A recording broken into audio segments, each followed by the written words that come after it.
I'm joined now by Joel Harris, the Head of Engagement at Kintsugi Hope. And we're talking today, Joel, ahead of Christmas, because whilst it's portrayed as a time of festive good cheer, the reality is a third of people say their mental health declines over Christmas.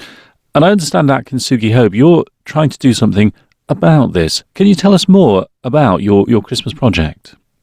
Yeah, of course. I guess to start off with, it comes from the why is it's the most wonderful time of the year, but it's probably the most stressful time of the year too, isn't it? If we're honest, there's lots going on, and as each year it feels like Christmas gets bigger, the bill gets bigger, the how much food you get and how much presents you get and all that stuff. There's so much stuff's going on that we realise there's an impact to people's mental health. 73% of people reported feelings of loneliness and isolation in the Christmas period. So we want to do something about it.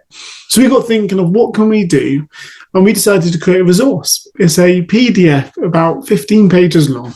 And what it does is it looks at us inwardly, outwardly, upwardly, and forwardly, and look at our well-being, all these different aspects, and gives people tips and advice on how to look after their well-being over the Christmas period, from little exercises to maybe sitting down and reflecting.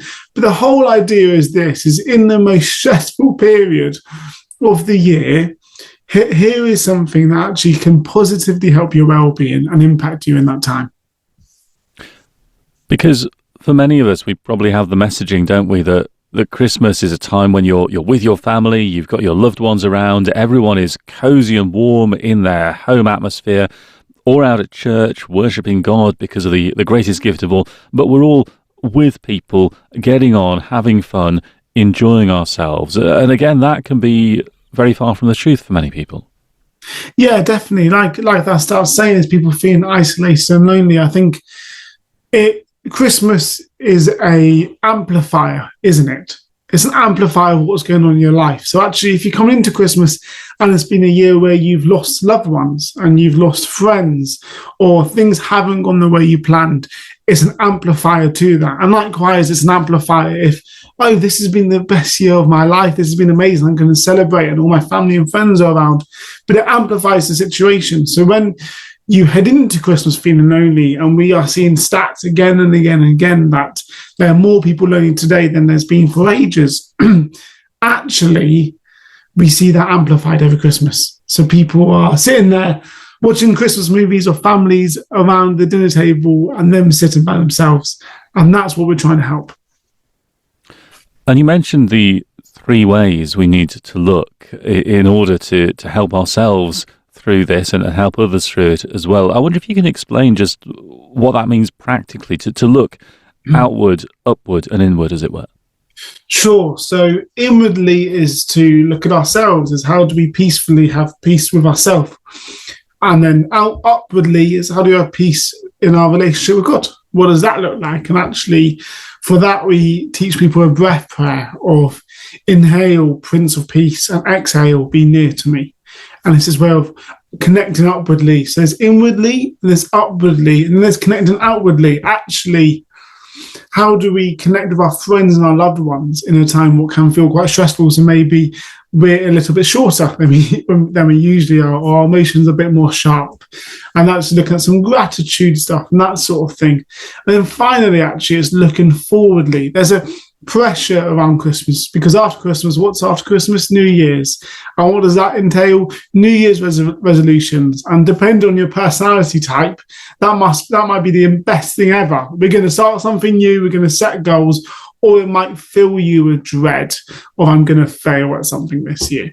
So actually we look at that, and how do we look at our well-being forwardly to help us as we go into that hard and interesting time of New Year's Eve and New Year's Day with New Year's resolutions.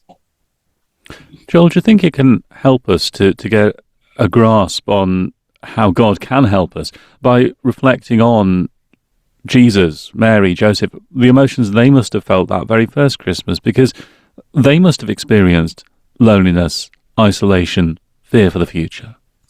100%. If you think about it, think about the Christmas story, not the nativity as in it all looks clean and tidy, but the actual story. We have Mary, who is carrying a baby. And then we have Joseph who isn't the dad, but is told that this is God's child. Imagine the loneliness he must feel and the awkwardness he must feel. That, oh, what are people going to think about this situation?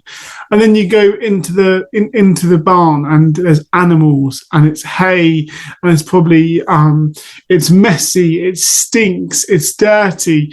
That must feel lonely. You're hearing outside the inn, everyone having a good time, and you're actually in this place by yourself.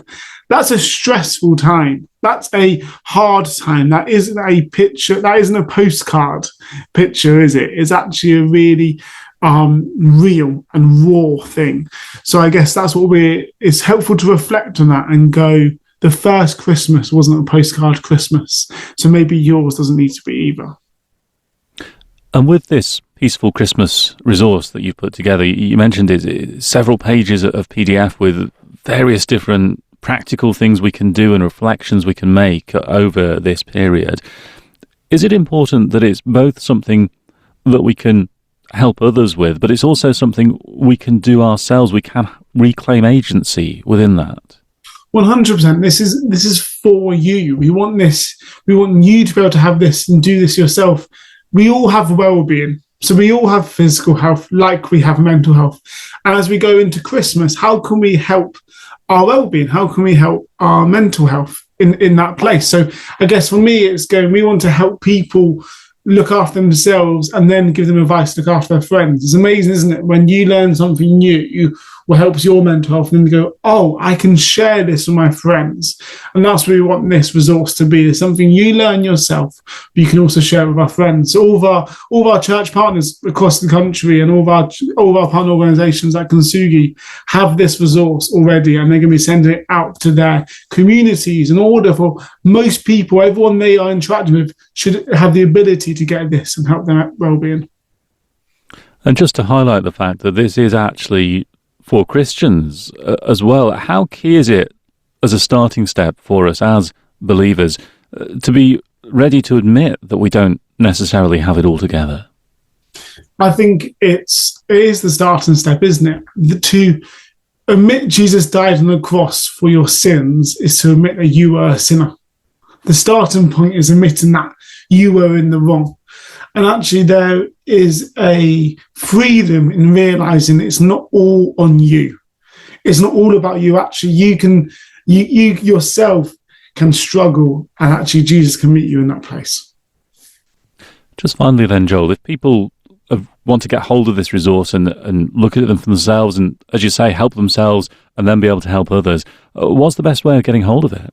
Awesome. It's on our website. So if you go to kintsugihope.com/peace. So that's KINTSUGIHOPE.com/peace. Joel Harris, thank you for joining us today. Thank you, Dave.